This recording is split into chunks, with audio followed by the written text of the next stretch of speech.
জোর করে চাচাতো বোনের সাথে বিয়ে দেওয়ায় রুদ্র রাগ করে বাড়ি ছেড়েছিল।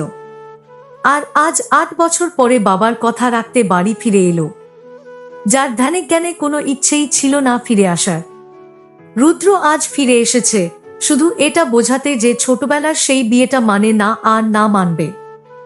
জেদ ধরে সেই চাচাতো বোন অধরাকেও দেখেনি এতগুলো বছর। তবে যখন অধরার মুখোমুখি হলো তখন নিজেই মুগ্ধ চোখে তাকিয়ে রইল। তবে কি জেদ ধরে ভুল করে ফেলেছিল? বিয়ের আসরে হঠাৎ শোনা গেল বউ নাকি পালিয়েছে। পুরো বিয়ে বাড়িটা ভারী হয়ে উঠল। আরিফ নেওয়াজ মেয়ের পালানোর কথা শুনে চিন্তিত হয়ে বসে পড়লেন। এদিকে বিয়ের পাত্রী অধরা নেওয়াজ। বিয়েটা জোর করেই দিতে চেয়েছিল। তার বাবা নিজের বাড়ি রেখে অধরার খালার বাড়িতে এনে বিয়ের আয়োজন করেছিলেন। অধরা সে বিয়ে থেকে পালিয়ে গিয়ে নিজের বাড়িতে ফিরে এলো। সবাই অধরাকে দেখে হতবাক। অধরার বড় চাচি রুকাইয়া, তিনি অধরাকে ধরে জিজ্ঞাসা করলেন, তোর এই অবস্থা কেন? আর এমন বিয়ের সাজ সেজেছিস কেন? তুই কি বিয়ে থেকে পালিয়ে এসেছিস? অধরা হাঁপাতে হাঁপাতে বড় চাচা আরমান নেওয়াজ তার পাশে গিয়ে বসল। তিনি হাত ইশারা করে সবাইকে চুপ থাকতে বললেন। অতঃপর তিনি অধরার মাথায় হাত রেখে মোলায়েম কণ্ঠে বললেন, অধরা কি হয়েছে? অধরা বলল, আব্বু আর আম্মু খালাম্নির বাড়িতে নিয়ে জোর করে বিয়ে দিতে চেয়েছিল, সেখানে থেকে পালিয়ে এসেছি। আরমান নেওয়াজ কপালে ভাঁজ ফেলে বললেন, কই আমরা তো জানি না। অধরা বলল, আব্বু কাউকে জানায়নি, তার বন্ধুর ছেলের সাথে বিয়ে দিতে চেয়েছিল। আর কেন পালিয়েছি জানো? ওই ছেলে বিয়ে করে সামনের সপ্তাহে তার সাথে করে বিদেশে নিয়ে যাবে। যদি সেখানে চলে যাই তাহলে তোমাদের তো দেখতে পাবো না, তাই পালিয়ে এসেছি। পাশে থেকে আরমান নেওয়াজ তার ছোট ছেলে আদ্রকে বললেন, তোমার মেঝো আব্বুকে ফোন দিয়ে বলো অধরা বাড়িতে ফিরে এসেছে, আর ওদের ফিরে আসতে বলো এখনই। আদ্র ফোনটা বের করে কয়েক কদম দূরে চলে যেতেই আরমান নেওয়াজ অধরাকে বললেন, যাও ফ্রেশ হয়ে নাও, আমি আছি, ওসব নিয়ে আর চিন্তা করতে হবে না। অধরা মাথা নাড়িয়ে উঠে সিঁড়ির দিকে চলে গেল। রুমে এসে দরজা লাগিয়ে খুশিতে নাচছে। ভাগ্যিস পালিয়ে এসেছিল, না হলে এতক্ষণে গভীর জলে ডুবে যেত। এমন সময় রুমের দরজা ধাক্কালো অধরার ছোট চাচার মেয়ে সোহা। অধরার থেকে 3 বছরের ছোট। দুজনেই বেস্ট ফ্রেন্ডের মতো, ভালো মন্দ সবকিছু শেয়ার করে। এর আধ ঘন্টা পরেই অধরার বাবা আরিফ নেওয়াজ তার স্ত্রী অনিমা বাড়িতে এলেন। ওদের অপেক্ষায় ছিলেন আরমান নেওয়াজ। তিনি তাদের দুজনকে উদ্দেশ্য করে বললেন, অধরাকে বিয়ে দেওয়া কি তোর খুব জরুরি? আরিফ নেওয়াজ এগিয়ে এসে খানিকটা নিচু গলায় বললেন, জরুরি নয়, তবে মেয়ে মানুষ, বিয়ে তো দিতেই হবে। তাই বলে আমাকে না জানিয়ে? আমি কি মরে গিয়েছি? ভাইজান, ভুল হলে মাফ করবে, আমার কাছে আর পথ ছিল না। ভালো ছেলে পেয়েছিলাম তাই বিয়ে দিতে চেয়েছিলাম। আরমান নেওয়াজ উঠে দাঁড়িয়ে বললেন, তুই অধরাকে কয়বার বিয়ে দিতে চাইছিস? ওর তো বিয়ে হয়ে গিয়েছে। আর এমন তো নয় যে আমরা ওকে কোনো কিছু নিয়ে অস্বীকার করছি। আরিফ নেওয়াজ কিছুটা নিচু আবার কিছুটা জোর গলায় বললেন, অস্বীকারের প্রশ্ন নেই, তবে তোমরা যেটাকে বিয়ে বলছো আমিও প্রথমে ভেবেছিলাম, কিন্তু তোমার ছেলে কই? আমার এত সাহস হয়নি যে তোমার কথার উপর কথা বলবো। তবে এইটুকু বলতে পারি, ওদের ছোটবেলার সেই বিয়েটাকে সিরিয়াস ভেবে আমি আমার মেয়ের জীবনটা থামিয়ে দিতে পারি না।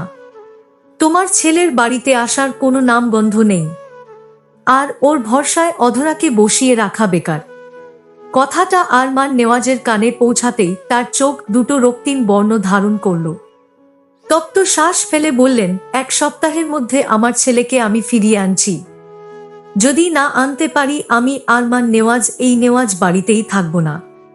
আর তখন অধরাকে যেখানে পারি সেখানে বিয়ে দিস। আরিফ নেওয়াজ এর উত্তরে বললেন, ছেলে মেয়েদের বিষয় নিয়ে তুমি বাড়ি ছেড়ে যাবে কেন? আরমান নেওয়াজ তপ্ত শ্বাস ছেড়ে গটগট করে সিঁড়ি বেয়ে উপরে চলে গেলেন। বিকেল পর্যন্ত রুমেই রইলেন। এখন ছেলেকে ফোন দিবেন, এই টাইমে রুদ্র ফ্রি হয়। তিনি কল দেওয়ার কিছুক্ষণ পরেই রুদ্র কলটা রিসিভ করল। বলল, হ্যালো বাবা, ভালো আছো? তুমি? ভালো। মা কেমন আছে? ভালো। কি করছো এখন? কাজ করছো নাকি? না। তোমাকে একটা কথা বলতে চাই। হ্যাঁ বাবা বলো। বাড়ি ফিরে আসবে না? রুদ্র সোজা উত্তর, না। কেন? রুদ্র বিরক্তি নিয়েই বলল, বাড়িতে ফিরে গেলেই তো তোমার ভাতিজিকে বিয়ে করতে বলবে। আমি বিয়ে করতে পারবো না ওকে। আরমান নেওয়াজ গলার কণ্ঠ ভারী করে বললেন, বিয়ে না করার কারণ কি? ও দেখতে খারাপ নাকি ও সাধারণ মানুষের মতো নয়? বাবা, প্রশ্নটা ভালো খারাপ এরকম কিছু নয়। আমারও তো একটা স্বাধীনতা আছে।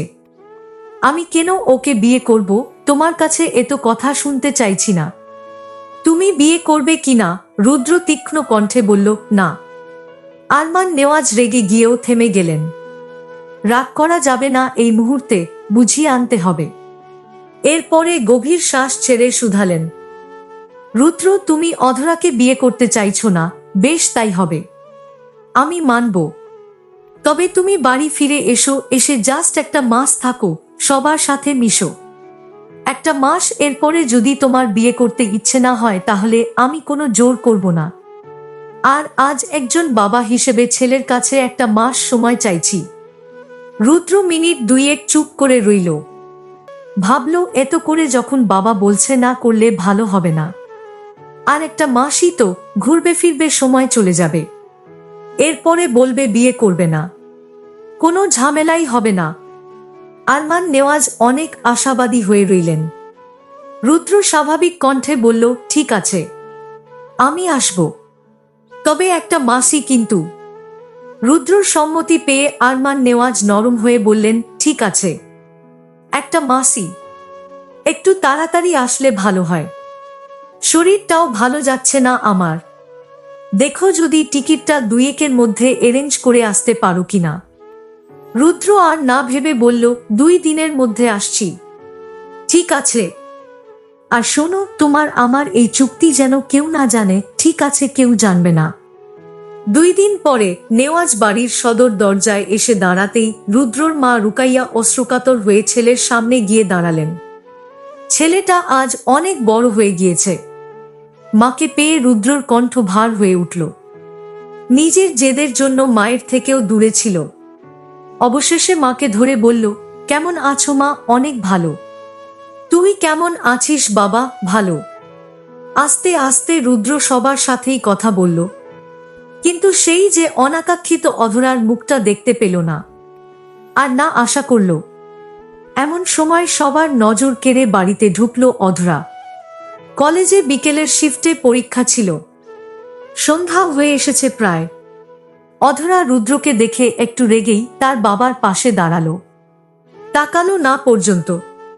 পাশ থেকে রুদ্রর মা রুকাইয়া বললেন, ও তোর চাচাতো বোন অধরা। রুদ্র অধরার দিকে প্রথমবার তাকাতেই কিছুক্ষণের জন্য থমকে গেল। অধরার নাম ও অধরাকে দেখে রুদ্র ঠাই কিছুক্ষণ দাঁড়িয়ে রইল। চোখ ফেরানো মুশকিল মনে হচ্ছে ওর।